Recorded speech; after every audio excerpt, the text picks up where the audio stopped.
Hi hello welcome to our channel.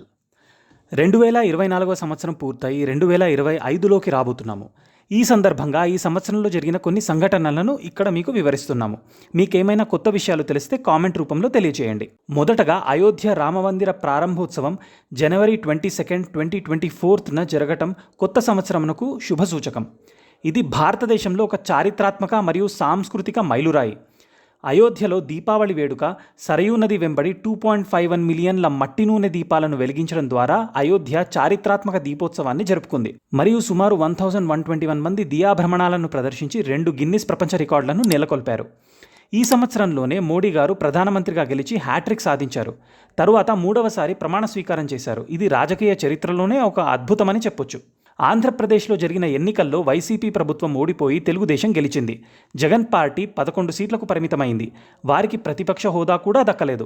ఇకపోతే Telugu Desam party గెలుపు, అది కూడా 165 స్థానాలలో అద్భుత విజయాన్ని కైవసం చేసుకుని చంద్రబాబు నాయుడు ముఖ్యమంత్రిగా ప్రమాణ స్వీకారం చేశారు. అంతేకాదు, ఆ ఎన్నికల్లోనే జనసేన నాయకుడు పవన్ కళ్యాణ్ 21 స్థానాల్లో పోటీ చేసి 21 స్థానాలను గెలుచుకున్నారు. ఉప ముఖ్యమంత్రిగా ప్రమాణ స్వీకారం చేశారు. పవన్ కళ్యాణ్ 8 సంవత్సరాల రాజకీయ సమయంలో మొదటిసారి గెలిచి మినిస్ట్రీని చేరుకున్నారు. తెలంగాణలో మొదటి సంవత్సరం పూర్తి చేసుకుని సంబరాలు జరుపుకున్నారు కాంగ్రెస్ పార్టీ అధినేతలు. కానీ రేవంత్ రెడ్డి పాలనలో ప్రజలు కొంత అసంతృప్తికైతే లోనయ్యారు. ఈ సంవత్సరంలోనే రేవంత్ రెడ్డి నేతృత్వంలో హైడ్రా తన కొరడా విసిరింది. నాగార్జున తన కన్వెన్షన్ హాల్ని కోల్పోయారు. అదేవిధంగా చిన్న పెద్ద భవనాలైన చెరువులోని ఆక్రమిత కట్టడాలను హైడ్రా కూల్చివేసింది. ఆంధ్రప్రదేశ్ మునుపెన్నడూ చూడనంత వరదలతో ఉక్కిరిబిక్కిరైంది. ఇకపోతే తిరుమల తిరుపతి దేవస్థానానికి సంబంధించిన వివాదం చెలరేగింది. హిందువులు ఎంతో పవిత్రంగా భావించే శ్రీవారి లడ్డు కల్తీ జరిగినట్లు నిరూపితమైంది. దాంతో భక్తుల మనోభావాలు దెబ్బతిన్నాయి. ఈ సంవత్సరంలోనే ప్రజలు ఆస్ట్రాయిడ్ భయంతో వణికిపోయారు. ప్రజల అభిమాన నటుడు రజనీకాంత్ సెప్టెంబర్ 30, 2024న చెన్నైలోని అపోలో హాస్పిటల్లో గుండెకు సంబంధించిన ట్రాన్స్కాథెటర్ ఆర్టిక్ వాల్వ్ రీప్లేస్మెంట్ సర్జరీ కోసం చేరారు. 2 రోజుల తర్వాత డిశ్చార్జ్ అయ్యారు. డాక్టర్స్ రజనీకాంత్ ఆరోగ్యం నిలకడగా ఉందని చెప్పారు. అంతేకాదు, Calcutta doctor rape and murder case కూడా ఈ సంవత్సరంలోనే జరగడం విషాదకరం. ఈ సంఘటన మెడికోస్ ఆగ్రహానికి మరియు దేశవ్యాప్త నిరసనలకు దారితీసింది. విలక్షణ నటుడు మోహన్ బాబుకు తనయులు మంచు మనోజ్ మరియు మంచు విష్ణుకు మధ్య ఆస్తి తగాదాలు వెల్లువెత్తాయి. పుష్ప 2 రిలీజ్లో ఒక విషాదకర సంఘటన చోటు చేసుకుంది.